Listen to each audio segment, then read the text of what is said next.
Picture this. It's dawn in Renaissance Rome. The bells of St. Peter's roll through the fog like thunder softened by prayer. Inside the apostolic palace, a man kneels beside a cradle. The child sleeping there bears his eyes, his jaw, his blood.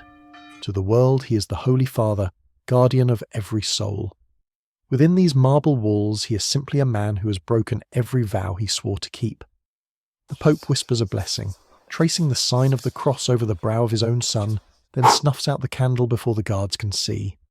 Rome will wake soon, and with it the lie that has made him holy. Before he wore the white robes of the papacy, he was Giovanni de San Luca, a second son from a noble house whose fortune had long since turned to dust. His father drank away the family's remaining vineyards. His mother clung to a crucifix and hope in equal measure. In a world where lineage mattered more than virtue, a spare son could be useful only to the church. At 14, Giovanni was sent to a monastery on the outskirts of Florence. There he learned that holiness could be performed as easily as recited. He had the kind of face painters loved, calm, symmetrical, touched by melancholy. When he knelt in prayer, candlelight seemed to halo him. The brothers whispered that he was born for higher things. They were right. Giovanni's gift was not faith. It was understanding faith's power over those who truly believed. By 20 he could quote Augustine with tearful conviction. By 30 he was preaching to crowds who swore they felt grace descend when he spoke. Yet even then, in the silence of his cell, he felt another voice rising beneath the psalms, a darker hunger, whispering that salvation was not enough. He wanted dominion. The hierarchy noticed him. His sermons filled coffers, his charm eased rivalries, his beauty disarmed suspicion. Promotions followed like steps on a staircase built of incense and ambition. Bishop, archbishop, cardinal. In every new chamber he learned another lesson about control, how forgiveness could purchase obedience, how the fear of damnation could fund a cathedral. When plague struck Rome, half the conclave died within months. Giovanni arrived as a reformer promising order in chaos. Behind closed doors he offered something more tangible, gold from sympathetic bankers, favours owed by princes, whispered promises to nobles whose sons needed absolution. The ballots piled high with his name. On the morning of his election, he stared into the silver basin as attendants shaved his head. The water reflected a face that looked both youthful and ancient, as if holiness had already begun to carve away the man beneath. "Who shall I be now?" he asked the mirror. No one answered. When the fisherman's ring slid onto his finger, the crowd shouted, "Viva il Santo Padre!" Giovanni de San Luca vanished beneath the title Innocentius XI, a name history would remember for miracles and scandals in equal measure. That evening, alone in his chamber, he tested the ring's weight against his lips and whispered, "So this is what God feels like." Outside, the city erupted in celebration. Inside, the new pope closed his eyes and imagined the world bowing.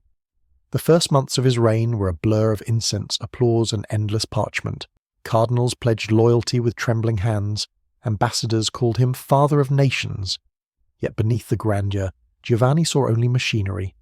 Levers and gears powered by fear, greed, and desire. The papacy, he realized, was not a calling. It was the greatest stage in Europe. Every confession was a trade, every sermon a performance, and Rome itself the audience hungry for miracles. He kept his public life immaculate. His letters condemned vanity and lust. His homilies spoke of sacrifice and purity. But his private world pulsed with temptation.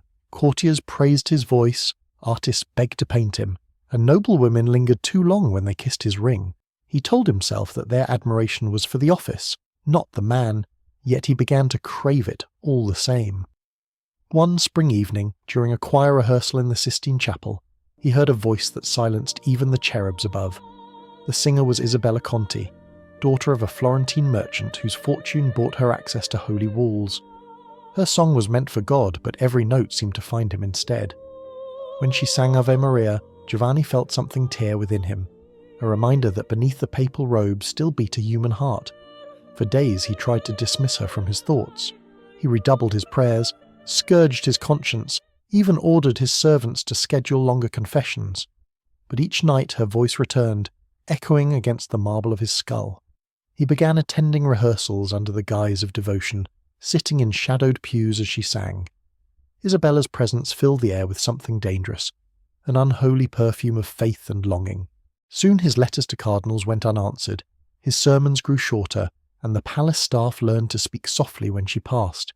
To love as a man was sin, to love as a pope was blasphemy.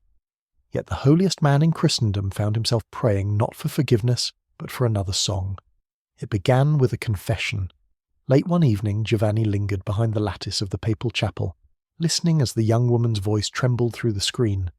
"Father, I have sinned," Isabella whispered. "I have allowed my thoughts to stray toward forbidden love."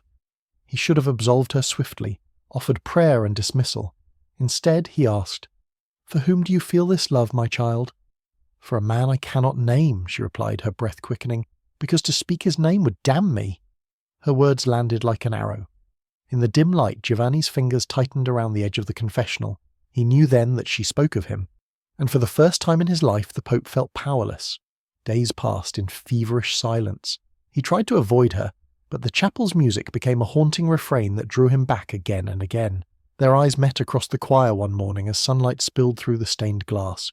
Mary cradling the infant Christ in the window above, and the Pope below, staring at the woman who made him wish to be a man again. The first touch was accidental. After Mass, he reached to bless her, and her fingers brushed his. A spark, small but irreversible, leapt between them. He felt it all the way to the marrow. That night, he summoned her under the pretext of spiritual guidance. The corridor to his chambers was long and silent. The guards were dismissed. When she entered, he told himself it was only counsel. When she wept, he told himself it was comfort. But when she kissed him, neither of them spoke another lie. In the days that followed, Isabella was moved to a secluded villa on Vatican land. For her protection, he said. The choirs replaced her with another voice, and Rome whispered that she had returned to Florence. But within the walls of that hidden sanctuary she became his secret universe, the only place where Giovanni de San Luca still existed, stripped of vestments and titles, whispering prayers to the one sin he could not renounce. The villa lay just beyond the city walls, surrounded by cypress trees that swayed like penitents in prayer. It was there, away from the marble corridors of the Vatican, that Giovanni allowed himself to be human. Isabella tended a small garden behind the villa, roses, lavender, and white lilies that perfumed the air so thickly it felt like breathing forgiveness. He would visit her, under cover of night, travelling with only one trusted guard who believed he escorted a monk on secret errands of mercy. In those hours, stripped of his vestments, Giovanni spoke freely. He told her of the suffocating politics of Rome, of cardinals who smiled while plotting his ruin, of nights spent staring into the gilded ceiling above his bed, wondering if God still listened. Isabella would rest her head against his chest and whisper, "Then let him be jealous." It was a blasphemy wrapped in tenderness, and he found himself laughing for the first time in years. Months passed in a rhythm of secrecy and devotion, the Pope by day, Giovanni by night. Each dawn he returned to the apostolic palace carrying on his skin the scent of her garden, roses and sin. But the Vatican is a city built on whispers, and no secret lasts forever. One evening his confessor, a gaunt Jesuit with eyes sharp as knives, asked him a question so simple it made his blood run cold. "Holy Father," the man murmured, "does the fragrance of lilies comfort you, or torment you?" Giovanni said nothing, yet the silence between them told the truth. From that day forward, he knew the clock was ticking. And Isabella's garden, once their sanctuary, had become the most dangerous place in Rome. By winter, Rome had begun to murmur. Servants spoke of nocturnal processions, of a cloaked figure slipping through the northern gate under moonlight. The Vatican spies were as old as the Curia itself, and they were patient men. They waited for certainty before striking. But inside the villa, certainty had already taken root in Isabella's womb. When Giovanni first saw the evidence of her swelling belly, he fell to his knees as though before a miracle. "A blessing," he whispered, "a sign that heaven forgives." But even as he said it, he knew it was not heaven that had done this. It was him. Isabella, ever fearless, smiled through the fear. "Then let this child be your absolution," she said. "But absolution requires confession, and confession would mean ruin." The Pope could pardon any sinner, except himself. As the months advanced, he arranged for her seclusion in the countryside near Tivoli, disguised as a widow under the care of a midwife sworn to silence. Gold and blessing sealed every mouth. The guards who escorted her were chosen from among his most loyal Swiss, men whose oaths outweighed curiosity, but lies breed like weeds. One of the midwife's assistants, a frightened girl from Trastevere, fled the villa after hearing the mother-to-be call out the Pope's Christian name during labour pains. Within days, her story spread through taverns and confessionals alike.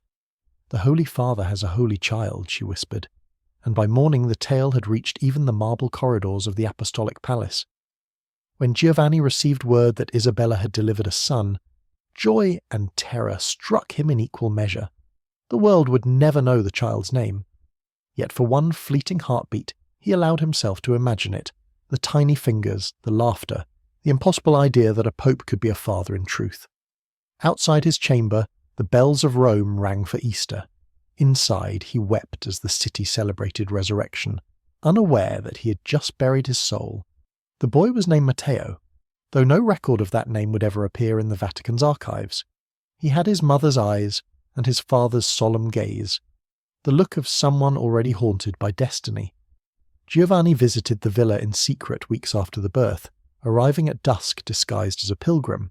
The moment he saw the infant in Isabella's arms, something shifted inside him. Here was innocence untouched by power, proof that he was still capable of creation, not just command. He reached to bless the child, but Isabella stopped him. "No blessings," she said softly. "He needs a father, not a pope." Her words struck deeper than any accusation. For the first time he saw himself through her eyes, not as the shepherd of souls, but as a man torn between heaven and flesh. He swore then to protect them both. A small house was purchased near the Apennines under a false name far from Rome's prying eyes.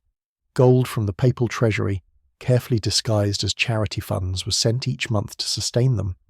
The Holy Father preached austerity to his cardinals while secretly funding the life of a hidden family. Years passed, and Matteo grew strong. Isabella sent letters written in careful code. "The olive tree blooms early," meant the boy was healthy. "The wind over the hills is cold," meant danger. Giovanni read each message with trembling hands, knowing every word could damn him if discovered. But secrets rot from within. One autumn morning, while walking through the Vatican gardens, he overheard two cardinals speaking in hushed tones. "The Holy Father's generosity," one sneered, "seems always to find its way to a certain widow near Tivoli." The other chuckled. "Perhaps the widow prays better than the rest of us." Giovanni smiled as he passed them, but the blood drained from his face. The veil was thinning. What had begun as a sin of passion was about to become a scandal of empire. Rumour in Rome was a currency, and Cardinal Morandi spent it lavishly. Once Giovanni's ally, he had grown jealous of the Pope's popularity and suspicious of his long absences. When whispers reached him of a mysterious widow and a hidden child, he saw an opportunity sent straight from Providence, or the devil. Morandi began his campaign quietly. He sent trusted clerks to inspect the Vatican's charity ledgers, disguising curiosity as piety. There they found irregular donations, large sums routed through minor monasteries, always in the same region east of Rome. To the untrained eye, it looked like routine benevolence. To a mind like Morandi's, it smelled of sin. Soon after, the cardinal summoned a painter under papal patronage and offered him a new commission, an altarpiece for a small church in Tivoli. The task was simple: observe, sketch, and report anyone who paid him in person. Within weeks, the artist returned with more than sketches. He carried a story of a beautiful widow with the bearing of nobility and a child with the same deep-set eyes as the Holy Father. Morandi smiled like a man receiving communion. He knew the Church did not destroy its sinners. It devoured them slowly. He wrote a private memorandum to the Jesuit Inquisition, veiled in language of moral concern and possible heresy among clergy. All it needed was the Pope's own seal to bring the trap full circle. That evening, Giovanni received the memorandum on his desk, unaware of its source. Reading it, his breath caught. Every line described him. He realized instantly who had written it. For the first time, he understood that he stood not above the Church, but beneath its shadow, a spiderweb of faith and fear that could strangle even the man at its centre. Outside, thunder rolled across Rome. In the distance, bells tolled for Vespers, slow, solemn, and merciless, as though heaven itself were preparing to bear witness. For days, the Pope slept little. Every knock on the door felt like judgment arriving in boots. His servants noticed the tremor in his hands when he lifted the chalice during Mass, the pallor that drained his once serene face. The man who had commanded kings now feared the whispers of his own court. Morandi moved like a shadow through the corridors. never speaking Giovanni's name aloud, but feeding rumours with surgical precision. He hinted that the Holy Father's reforms hid personal corruption, that vast sums had vanished from the treasury, and that the Pope's mercy towards sinners was born not of compassion but complicity. Each rumour was a grain of sand, but together they became a desert in which truth could not grow. Giovanni fought back the only way he knew, with faith and deception. He summoned the cardinals to prayer vigils, preaching about the dangers of scandal and the sanctity of silence. He reminded them that the devil often tempted good men to slander their shepherd. Many nodded, some wept. Morandi merely bowed his head, lips curved in prayer or satisfaction. At night Giovanni knelt before the crucifix in his private chapel. "I have served you," he whispered to the shadowed figure on the cross. "I have built your temples, fed your poor. Must I now destroy what is left of me to save your church?" The silence that followed felt like agreement. A courier arrived at dawn with a sealed letter bearing Isabella's hand.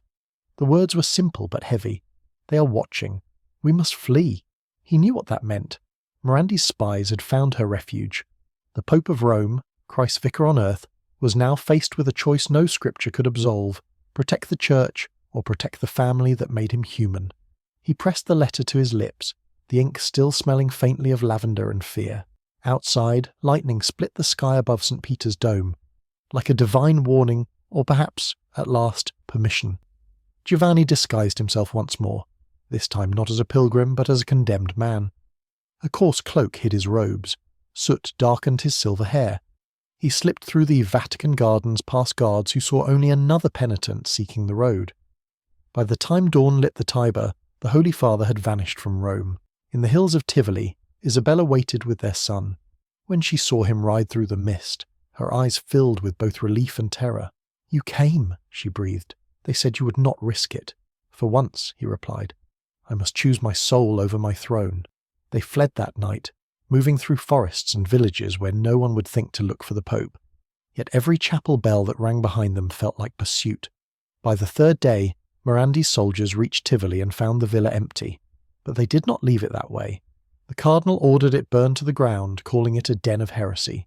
From the flames his men salvaged a single object, a rosary belonging to Isabella, half melted, its beads fused like tears. Word spread quickly. The Pope was missing. Rome panicked. Some said he'd been kidnapped by heretics, others that he'd gone into holy seclusion to pray for the world's sins. Morandi seized control of the Curia, presenting himself as steward until the Holy Father's return, but he knew there would be no return, only the spectacle of downfall. Giovanni's flight ended in a monastery perched high above Lake Trasimeno. There, beneath the guise of an anonymous monk, he hid his lover and their child. For a few precious weeks, peace returned. Matteo laughed among the olive trees. Isabella sang to him at sunset. And for the first time, Giovanni began to believe that perhaps even God could forgive a sin committed in the name of love. But peace, like miracles, never lasts. One evening, riders appeared on the distant ridge, papal banners snapping in the wind. The monks hid them as long as they could. Isabella and Matteo were spirited away to the cellars, while Giovanni faced the soldiers alone. Morandi was not among them. His orders were simple: bring back the Pope, dead or alive. When the captain entered the chapel, Giovanni stood before the altar unarmed. "Tell your master," he said, "that he may have my throne, my ring, even my name, but he cannot have my soul." The captain hesitated. Even traitors feared striking the vicar of Christ. Giovanni saw mercy flicker and vanish in the man's eyes. Then came the sound of steel. When the monks later emerged, they found the chapel in ruins. The Pope collapsed beside the altar. The fisherman's ring was gone, his blood mingled with the wax of 1,000 candles. In a hidden corridor, Isabella and Matteo fled into the mountains under cover of night, guided by a single monk who would later record their passage in the monastery's secret chronicle. The woman carried a child whose eyes were like the morning star. Back in Rome, Morandi declared the Holy Father dead of fever and called for immediate conclave. The church buried him in splendour, draping his coffin in gold and white. The crowds mourned a saint. Only a handful knew they were burying a man who had died trying to love honestly in a world that demanded perfection. Years later, pilgrims in Umbria told stories of a travelling healer with kind eyes and a silver rosary fused by fire. They said his son grew to become a scholar, teaching that mercy mattered more than power. Whether those tales were truth or legend, no one could prove. The Church erased all record of Innocentius XI's private life. His sins were sealed behind marble and incense. But sometimes, when the bells of St. Peter's ring at dusk, old priests claim they still hear another sound, softer, sadder, the echo of a man who dared to call himself both Pope and Father, and who left behind not one miracle, but 100 living secrets scattered through the blood of Europe.